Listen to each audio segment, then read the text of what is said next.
House sponsors the mighty GK Nifty Heads have a massive 100,000 play-to-earn NFTs to give away to the streets. Just hit the link in the description or go to gkniftyheads.com and get ready for Hodl Wars Summer 2024. Ladies and gentlemen, Killa Kela live and direct, central London, or as central as you need to be, could be, wanna be. Believe me, we are in the centre of London, you don't want to be anywhere else. Inside the house, would you please make some noise and turn it up for Bunny Bread, Mellow, Devastate, let's go! Beatbox created. And we're here to talk about world music and street culture. Killa Kela podcast. To my right, your left, the first one of the chain, is the man like Bunny Bread, aka Mr. Non-Stop, aka State of Art. And then next to him is the man, the one that pioneered the sound. Big shout out to Rodney P in the place as well, and all the others. But this gentleman, Miss Stephanie, Battersea representing, MC Mellow inside the house. And a North, we have a gentleman that not only scratched his way through sets, he was also the producer of the awesome Demon Boys. This is DJ Devastate inside the place. How are we, gentlemen? How are we feeling? Can we get those mics a little bit closer to you? One. Can I say squeeze in, devastate? Squeeze in, devastate. All right, let me squeeze in.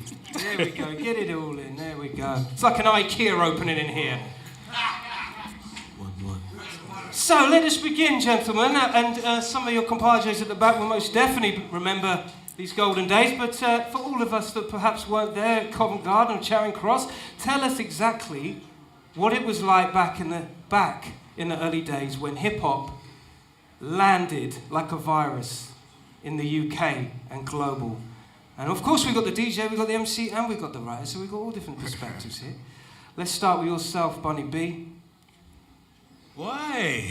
Hello everybody, nice to see everybody, some new faces and some old faces. And you know what? Yeah! I'm blessed that we are still here right about now. Amen to that.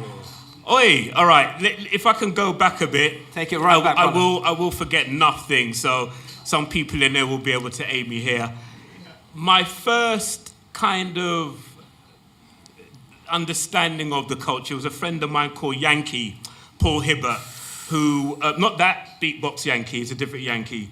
He was living in Denver, Colorado. Friend of mine, Corey, was a next door neighbor, he was a cousin. And he came from Colorado, was living with Corey next door, and he used to tell us about this thing called the worm on the floor. The worm, I said, what do you mean the worm? I don't get that. It doesn't make, and the thing is, he was a crap dancer, shit at dancing, 2 left feet. He knows it's true. And he was explaining this thing to us, this worm thing. You know, and there's a thing where they kind of do the legs, go around. Didn't understand that. Made no sense. If you don't see it, you know, we couldn't put it in the mind's eye. And just to jump forward and back a little bit, Buffalo Girls appears, then it makes sense. I said, oh, that's what you meant. Yeah, that. So if I look from a graph perspective, there are some serious unsung heroes that hardly anybody knows about. Let's get into it. Really. Let's get into it. There's a writer called Courtney. That's what he wrote, Courtney. And we used to go to this community centre. Thank the Lord for the community centres. Boy. Mm-hmm. And he used to do these amazing graphs. Wasn't sure what it was at the time. Pure duplicolor. Man who know what I'm talking about, right? And the stuff that because I've seen some pictures recently and I'm like, wow, you did that with duplicolor? He was one of the first people that I'd ever seen doing graphs. So he was part of a crew called the Radical Crew from Lisson Grove. Alex, Steve, and I can't remember the other name. And they were some of the first people I used to see cut and scratch. What? They used to go to a place called Language Lab. Titanic, anybody? Anyone? All right, we're going back now, right? So then, man, if I could just explain, Mick and Tom used to do this thing called Language Lab in Mayfair somewhere, a place called Titanic. What they do, and I love this concept, I semi-use it but not quite. They'd have a picture of they play music, playing tunes, mixing them together, very simple. but they have images of like Trooping the Colour, guards just marching. And then all of a sudden you see like porn, quick, gone. And you're like, hold up a minute, you're still dancing. Then you see like a yacht going down the Thames, and all of a sudden more porn gone. And it was strange, but I kind of rated the concept, you know, because it kept you kind of alert what was going on. So big shout to them, man, there. If you get a chance, find them, early, mix and cut. I have to also then talk about Mastermind Roadshow, right? I can't go any further without talking about Mastermind. And they are so integral. They started off as reggae sound system. They're based kind of Wilson, Harleston, Kensal Rise. And we would follow them like Carnival. We'd follow them everywhere. Wherever they'd go, we would be there to learn from Mastermind. I remember one day, my early DJ days, I was playing in a park, trying to mix some records together, and the sound was going down and coming back. Didn't realise, but I'm like, hey, my mixing's not, what's going on? Could I pride myself as being quite decent at mixing? But then I went and I saw Mastermind play somewhere, and they had this big box right next to them, which I realised was a monitor, and it was a big outside place, but they were mixing Chris, you know. But I could go on, but you know what, let it flow. Bunny bread inside the place, what are you telling me? Let it flow. Yeah, I know. Mello, I've got to ask you, because while we're on the subject of sound systems, I mean, it goes without saying that as soon as hip-hop landed in the UK, it was able to form its own style based on traditions and culture that already exist, and sound systems definitely played a big part of that, and I know that played significantly for you in your journey. Yeah, I would say for me and for most, you know, Rodney P, like, you know, Devastate can say this. Everybody here can say that because of the era we come up in, yeah? So the sound system thing, like I said to you earlier, we already had an understanding of lyrics over a rhythm. Can you convince me with your words? Yes, you bloody well can. Okay, I'm gonna make some noise, you know what I'm saying? It's like all of the rules, all of the laws were already set in place. So when the hip hop come from, I'm talking about like electro wasn't necessarily like that, you understand? Electro was another new thing, but you know, it still had some of the kind of funk flexes and flavors to it, so that, you know, we could get with that too. For sure. Plus it was ridiculously dope. But when we started hearing MCs like Funky 4+1 and, you know, and Cold Crush and everybody else, you're seeing mic skills on a rhythm track, turntable, microphone. Crazy. So when the hip hop comes, we're ready for this thing. But we're young, yeah? And we're still developing. You understand? We're still developing. I'll tell you this, the first time I held a microphone in public was behind Covent Garden. Jerry Dammers from the Specials. What? He used to have a thing called AAA, Artists Against Apartheid. And this is another thing, whenever we used to come from raves and that, you had to go to Trafalgar Square to get your night bus. So you have to do your stop off at the South African Embassy, blaze a spliff, have a chat to, yeah, you know, it was a non-stop boycott outside the embassy. So, you know, Amandla, South Africa every time. So we go down, you know, you go down into Trafalgar Square where everyone's got to get their buses and go home or whatnot, and I've actually forgot my point. The point being, Jerry Dammers, right. You know, I might look 32, but I'm a little bit older. Right? So anyway, I want to tell you this because he had Artists Against Apartheid, sound system set up, warehouse flex behind Covent Garden, and that night, Rodney P, Bionic, myself, and there was other people there, definitely, you know, maybe Basil, a few others. And this was the first night that I held a mic in a place properly, right? We had been rhyming in the block, in the flats, on the road, to beatboxing, to finger clap, everything. We've been doing that. But it's the first time on a mic. And I think it was either the Wild Style rhythm or Dollar Bill that was being played. And I remember, man, that moment, you get them moments in your life, decision time. Do I take this mic, or do I poop my pants and don't take the mic, right? I took that mic in my hand, and then I spoke into that mic, and I heard my voice coming back. And just like when Bunny was talking about, there wasn't a monitor that was coming back. Okay, Jerry Dammers had a monitor. We could hear ourselves. And I spat my bars, and I knew this is what I'm going to do. And Rodney was there, and Bionic was there, and they spat their shit, and I knew that they knew that this is what they're gonna do. And so I'm saying that was a birth moment there. All of the stuff we explained before about foundations, sound system, reggae music, funk, boogie, the whole lot, it all came together for that moment.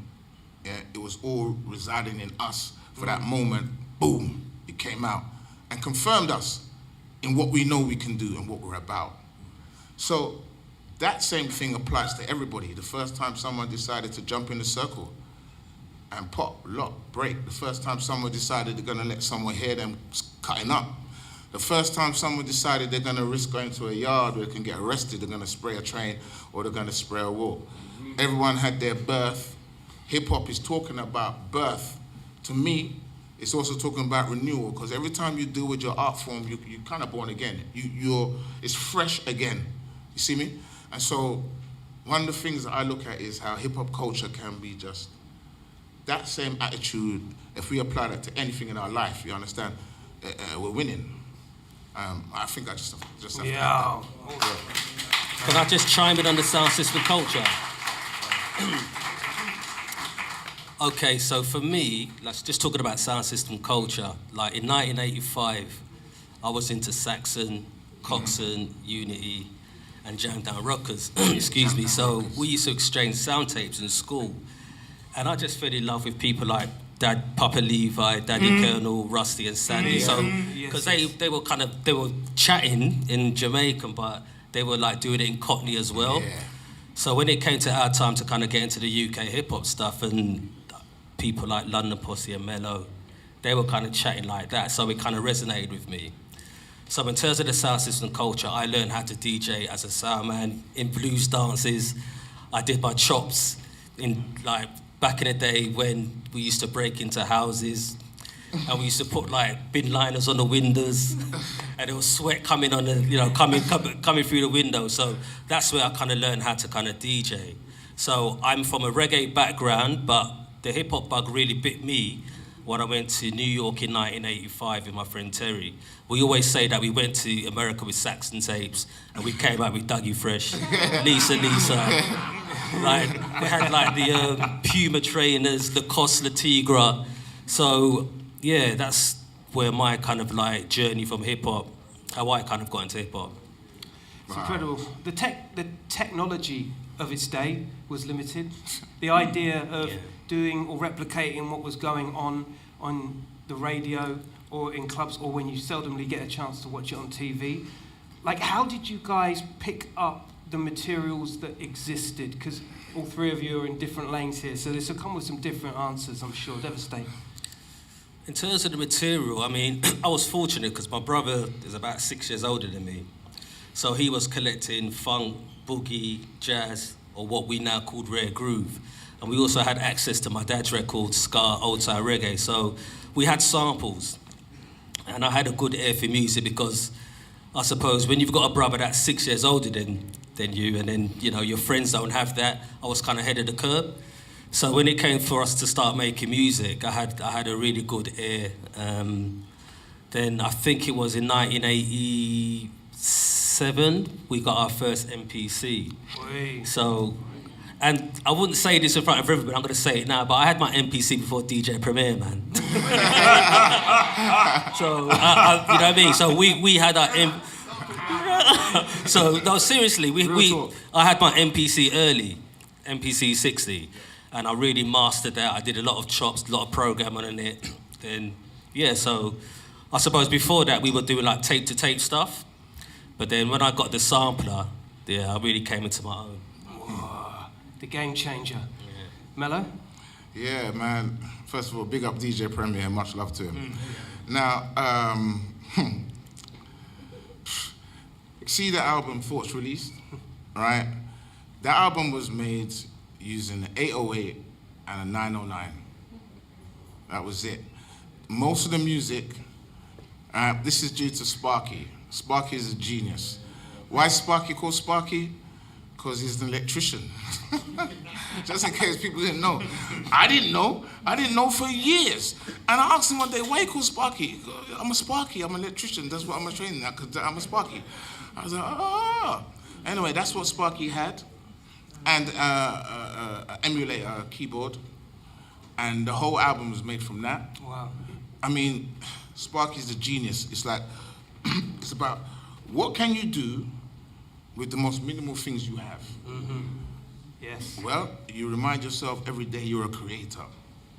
And I tell this to people, you're bringing something from the unknown into the world of the known, and then putting a shine on this thing and then presenting it to the people. Say, there you go. Not even what do you think, what do you feel? You feel me? Right? So that's all we use. Carl Master Swift and Pogo, I think they had this little sampler thing. I think it had 4-second samples on it. Wow. So they would do little loops. Yeah. But out of that, Swift took the Wildstar movie and cut out the little bits of that Wildstar rhythm and pieced it together and made a dub plate of the Wildstar in a... Wow. Yeah, right? He did that. He told me Right? that recently. Huh? He told me that recently. Right, but the story not done. So we go to New York in 1989, what you mentioned before. There was about 21 of us from Covent, and then there was a couple of men from up north. So we had a crew about 26. Yeah. And then we met up with the Brooklyn man then from Downstairs Records. And then there's about 30 odd. And then we met up with all the LA man then, and we went to Salt and Pepper's record label thing. Next Plateau. We came down to this club called The World, and we had an army of 60, 70 people, all right, going to The World. Of course, they wouldn't let us in like that. We all to split up. But I wanted to give that example because we're in New York, and Swift has made this Wildstar rhythm, put this thing on a dub plate, and then we go to perform. And that's 1989. And Pogo bullied the DJs off the set, literally. He bullied them off. Really? Yeah. Took off the record. Wow, okay. Put on the dub plate. The whole place went bananas. Wow. I took the mic. I shout out everybody in there. I shout out Brooklyn, but then I shout out London because that's where we are. Yeah. I see these two big hands from that side come over the top of the DJ stand, and I saw this head come up with a hat, glasses, and one eye looking this way, one eye looking at me. Fab Freddy come up. The fuck you get that shit? You get that? What the fuck you get that, man? You get that shit from Jazzy B? You get that shit from Jazzy B? Right? Wow. No.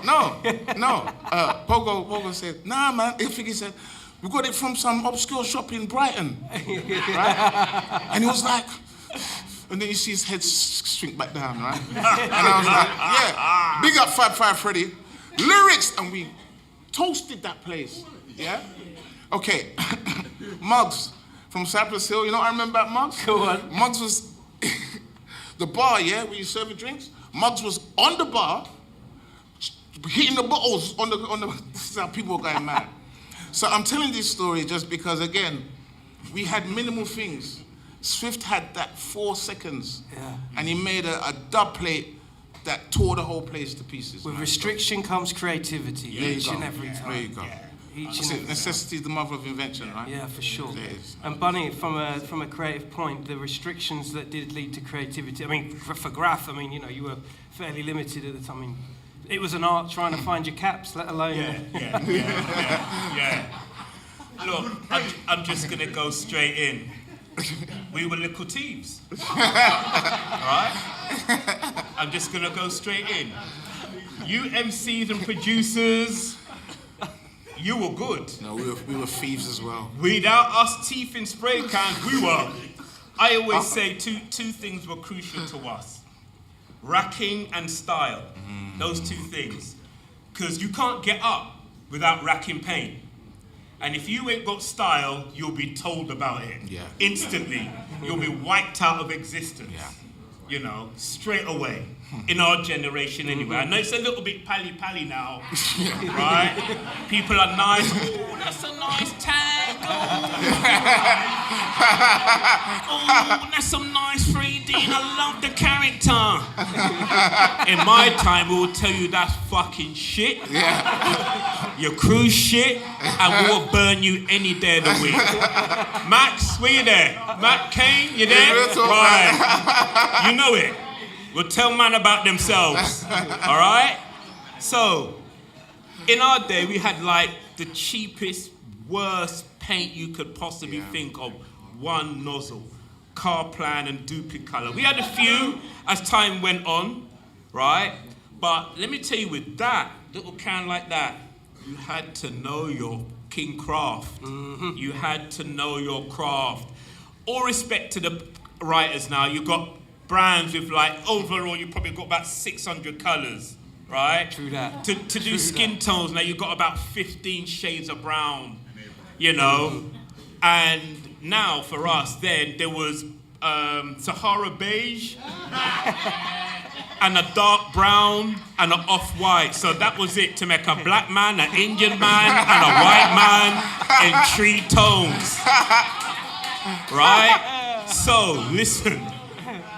So don't tell me nothing with this now generation that you're this and you're that and you're that and you're this. Come in my time and let me see you bust them portraits with 3 tone. Right? So it was hard work. We had to just take what we had and master the craft and try and understand how to fade with the one nozzle. Yeah. You know? Yeah.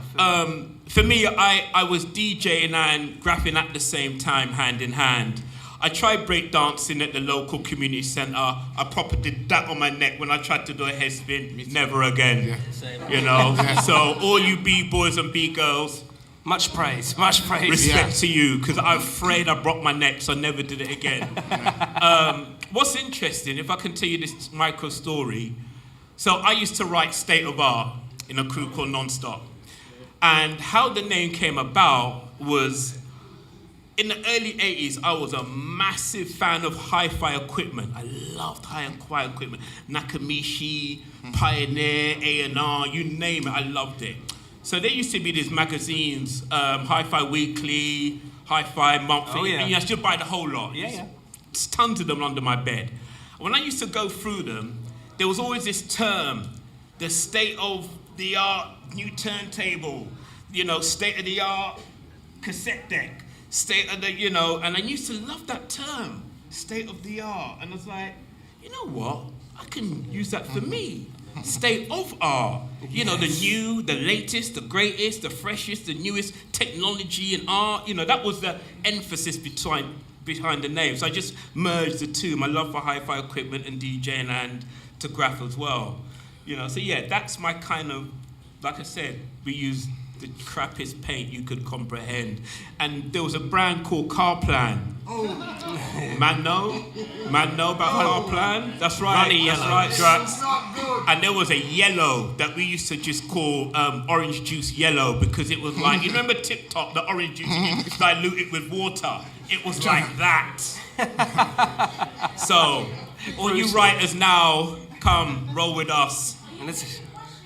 No, not really. We'll be taking questions in a second. We will take questions in a second. Big shout out to writers as well. Big up Drax inside the place. 279 in the building.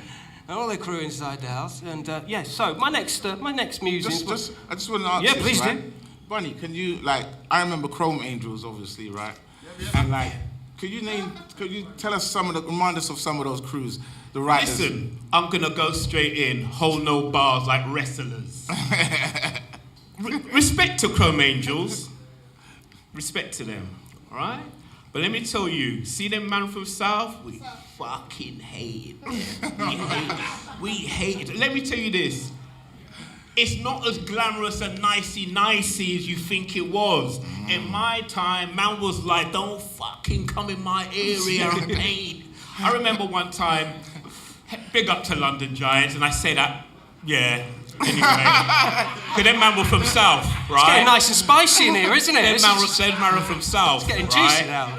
And yeah. I remember, Max, you remember this, when they came to our area and they did like London Giants, all the way down Ladbroke Grove, because that's our terrain. We were like from Portobello, Ladbroke Grove, Westbourne Grove, under the Westway, where all the big pillars were, where you had to come and pay. If you wanted to be at anybody, that's where you had to come and pay.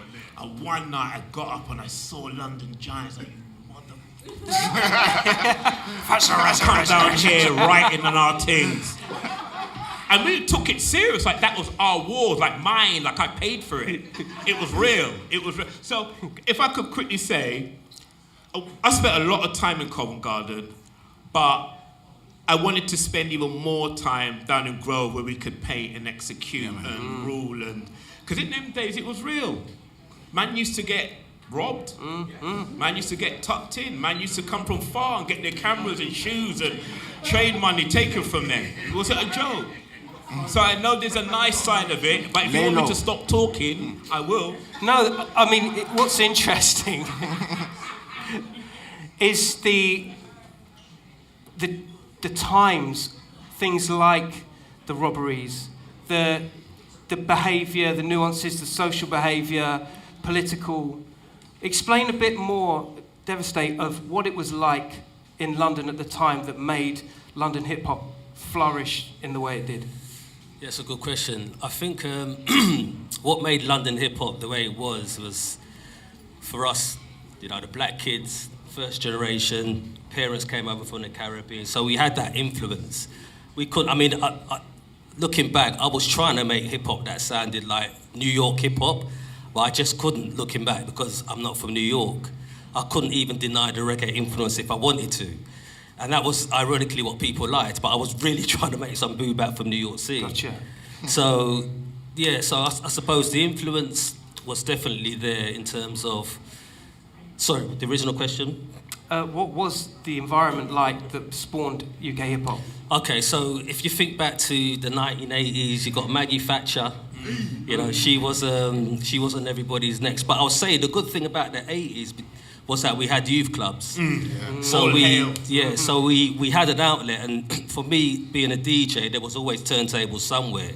Whether somebody had a belt-driven turntable in a youth club, or whether a mate had a turntable, there was always stuff, there was always equipment, pool tables, so we had an outlet. So there wasn't like what we have these days where you couldn't go to a certain area. I remember growing up, especially going to hip-hop raves. I'm from Tottenham, I used to live in Tottenham. I raved in South London, East London, West London, no problems. Watford. I raved everywhere. I felt safe. I felt safe and secure. So there wasn't a place in London that I couldn't go to, or I didn't feel that I could. You know, I mean, I remember going to South London to check Rodney. Yep. I see you guys in West London. Everywhere, man. I used to go to hip hop jams. I mean, I see all of you guys in hip hop jams. So it was in the building. Looking back, it was a really healthy time. You know, we had places to go. We could socialise. I mean, you can even take it back as far as play schemes. You know, from play schemes to youth clubs, we had places to go to. So I don't look back in them days and think, God, it was a dark time.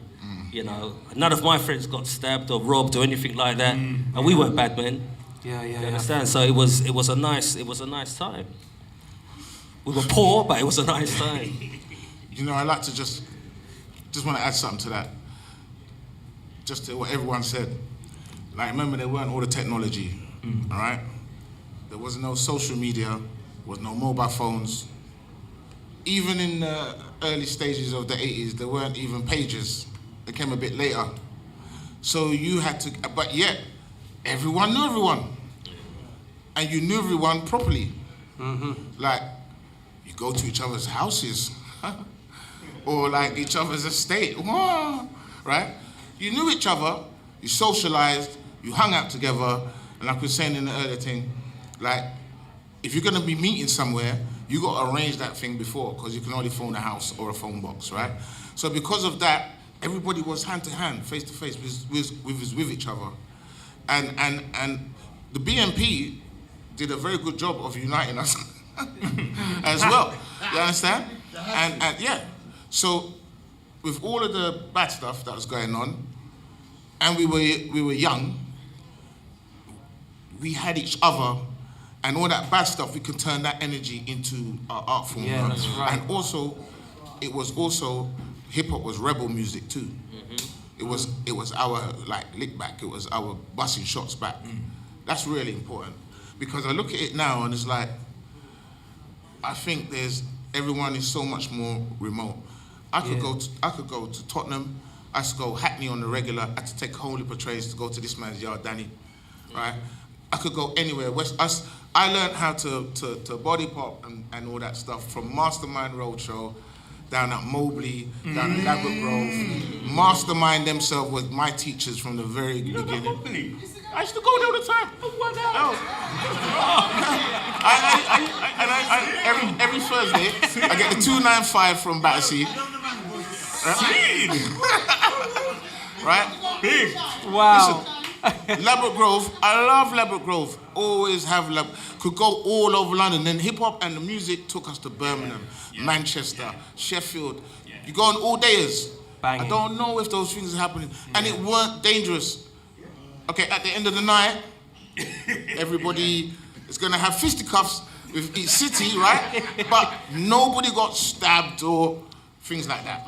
It was boys being silly and some girls. And everyone goes home happy.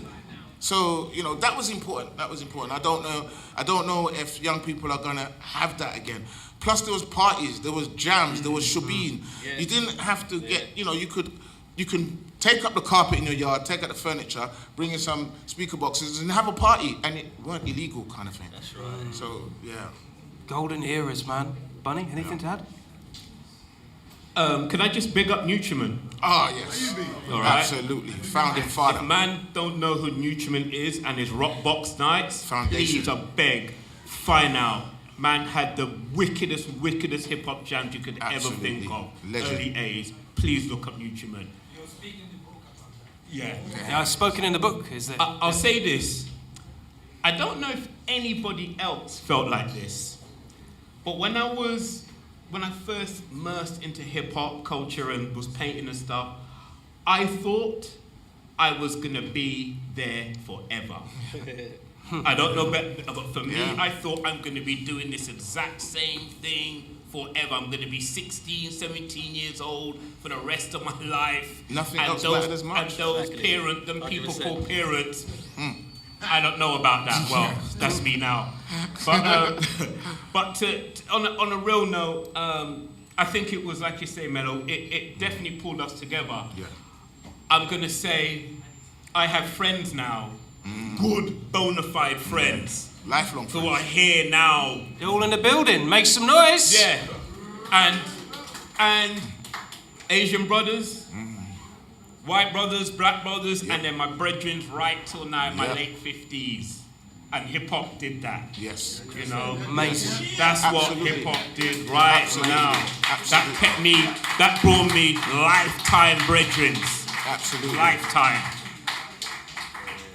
And globally as well. Yeah. When you're in Covent Garden and all people are coming from all over the world, they got to come down to Covent Garden, we all get linked up. All right? All of us have got peoples all over the world. I'm talking pre-social media. People from all over the world because of this music, because of this culture. Incredible. You know what I mean? Big up Normski trying to hide in the back there. Yes. Yeah. Can I even add, we had a pen pal friend who would Pen send pals. us graffiti images. Wow. One of the guys was called Hex. And he would send us stuff and we'd write, oh Hex, that's lovely, I love that. New York Hex. No, from LA. LA Hex. LA Hex. Send it back. UTI. We'd have to wait like 4 months. Yeah, I love the piece that you just did. By then it's probably like gone over. But that's what we had. We didn't, like we say, we didn't have no internet. We had pen pal friend.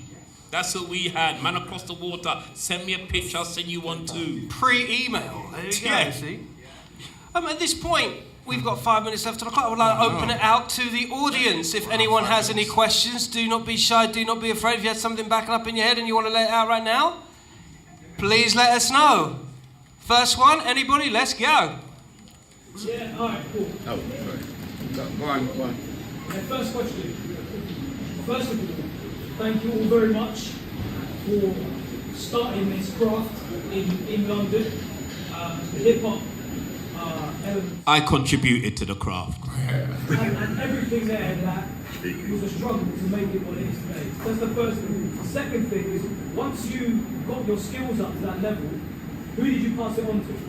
Okay, so once just for the audios, and once you got the skills up, who did you pass on your skills to generationally? If I could go quick, I'm still doing it now because I'm still painting, still DJing, and I'm painting probably more than I've ever painted.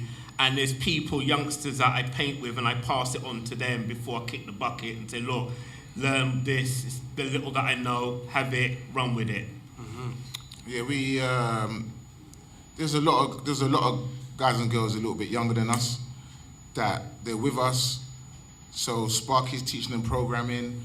We're going through the whole MCing thing. Pogo's teaching them DJing, bringing them up, and then getting them out there. That was happening, but that was also happening with people you just met and became friends with. You know what I mean? I'm going to use this word. No, it's a bad word now, grooming. But the reality is, you were teaching people and bringing them through in the art form. And because there was a space for them to do it, they made it their own. Devastate.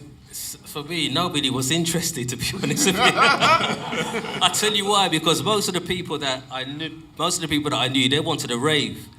And like when you're an artist and you're doing this thing properly, you gotta sit at home, man. Yeah. You gotta put the hours in. You've got to really kind of be antisocial. You can't be at the cool places. So the people that I wanted to bring in, they were like, nah, man, you've been programming that beat all day. I want to go out. So there was nobody that was really interested when at the time that I was doing it. Then they ended up dancing to your music. Yeah, true that. Any more questions from the front there? Anybody? Don't you be shy. No, there we go. Go on, one for Bunny. Right. So, early on in the doors of hip hop, we had the '82 New York City Rap Tour, which was kind of the thing that happened, which introduced a little bit of hip hop stuff. And where did you start seeing American influence coming into the graph game? Pre-86. Right, where did you see the influence of graph coming pre-86? I think we definitely looked to Futura's piece, where he did in Westbourne Grove by the train tracks.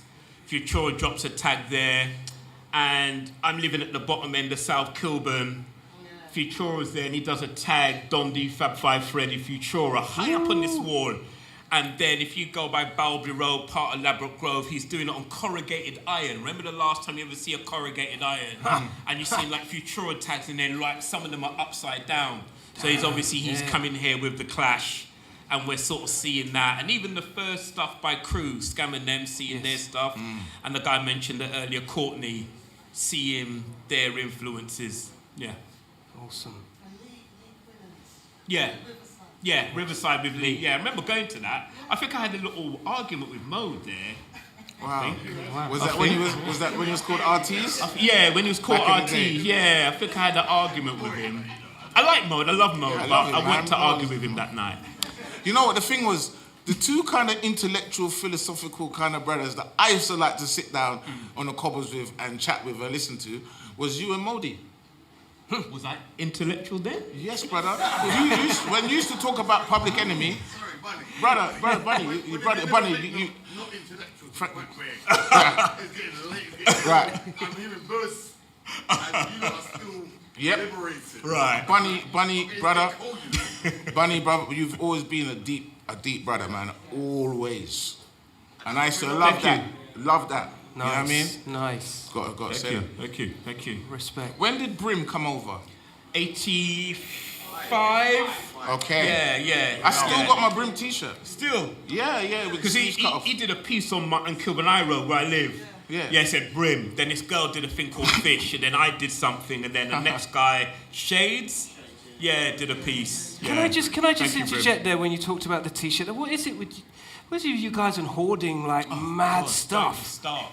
What is this? He did it by hand himself. Right. I can't let that go. No. I got a Queen Latifah t-shirt still in the bag from when we toured together, 80s, whatever. Wow. Right? got enough t-shirts. No, they've got to keep them. Got to keep them. Yeah. Got to keep Even though Devastated. they're faded and pull out. They don't fit me anymore, so I ain't got them. Devastated. This is a weird thing because I was part of the vibe back in the day, sort of thing, and I moved house about 85 times. But some of my stuff is I don't even know where it is.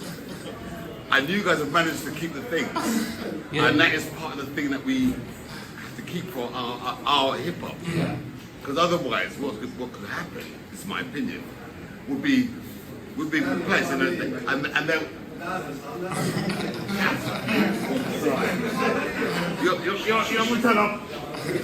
So my thing is, if we don't keep it to ourselves, I should tell myself as well, is that somebody will one day usurp it from us and say we didn't do it, and say they came up with it. So it's all about proof of 100%. concept. That's why as a DJ I still got my records. Gotcha. I still play them. Gotcha. So what do you think about that as a thing that we have to do in the world we live in? Because to me it's a bit horrible. Preservation. Preservation. Preservation. Make archives. Take your stuff collectively. You're doing it here. You've got like magazines and records and archive our own shit. Yes. And we'll take everyone round the back later when we finish here. You can come around and see the rest of the arts arcade. Archive your own shit, man. And Don't give it away. Do you know, Bunny, you know where you see a perfectly, massively brilliant example of that is in the book. Right. This book here documents, Right here. archiving everything. It's And all it's here. our words. That's the key thing about it, as we say them, as we live them. The only thing I'll say is in our era, we didn't have the cameras. Yeah. So I think the only person, all right, we've got bloody Andy, Normski, but we didn't have access to like Michelle. We didn't have access to like phones. I wish if I had half the pictures of the people that I come into contact with, man. Honestly. But devastating. What's funny to me is back in the day, there's lots of photographs of me doing what I'm doing, and I don't have it. You know why? I'm doing the thing in the middle of the cypher. I'm with my head or something like that. Of course. Yeah. And luckily we have people like Normski that did take. Can we make some noise for Normski? Yeah, He's please, one of my please. absolute heroes. I love you to bits, Norm. Can I say, go and buy his Blood Clot book. It's wicked. Yeah. His book is bad, and there's he's an got me in it as well. So, His book, in the other room there, you can go and have a look at Normski's book. Like, there's lots of books, magazines.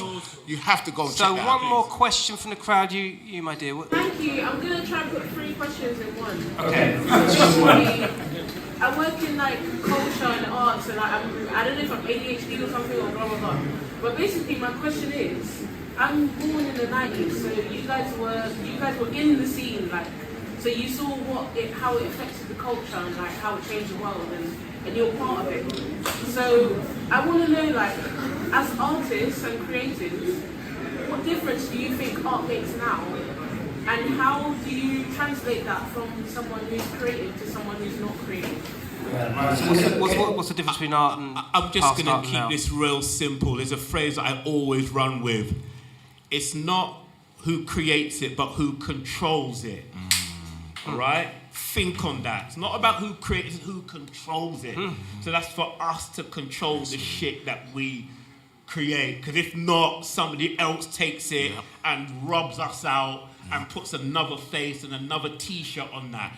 That may not answer your question, but roll with that for now. Very quickly, Mello, yeah. You know,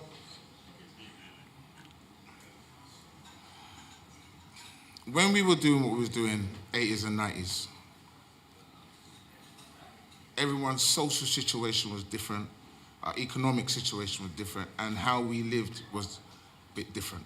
We still were more together.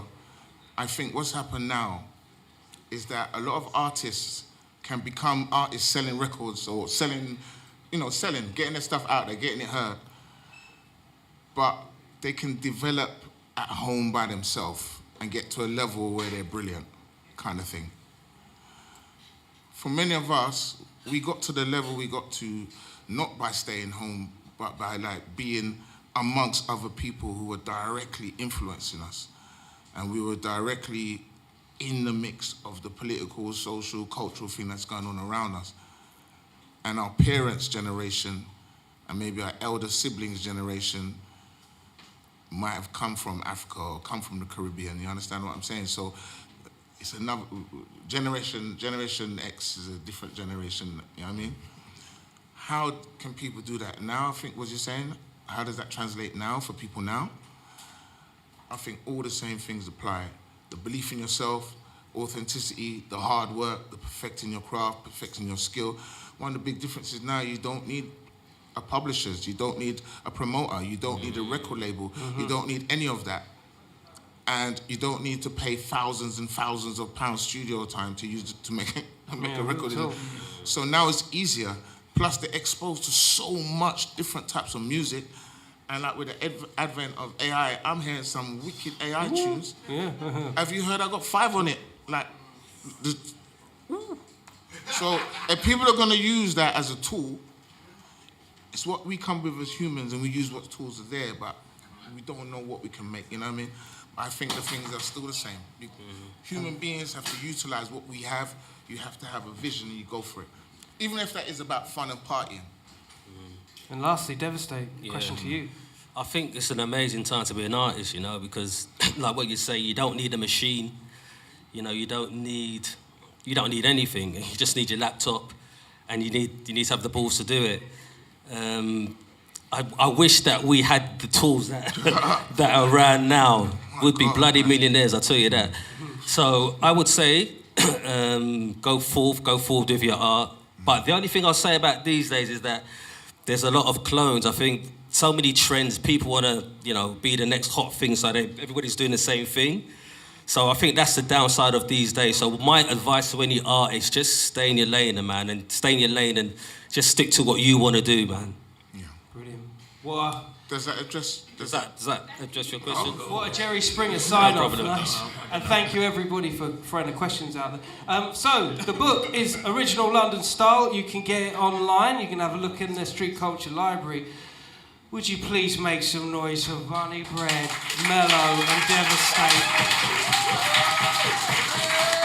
Wow. Thank you very much. Can I big up my generation, please? Talking about my generation. It's lovely to see all the grey beards up in the place. Salt and pepper. So, that's it. Thank you so much. And listen, I can show you around the back there as well. We've got the graffiti exhibition. I'll do a grand tour for all of you if you fancy it. And we've got the Street Culture Library in the back as well. Listen, Killa Kela, out like in was out of fashion, all right? Remember, crime don't pay, but neither do they. Stay lucky, take care of yourselves. It's a beginning of Friday evening. You're going to love it. Easy. No problem. Dope, man. It's dope.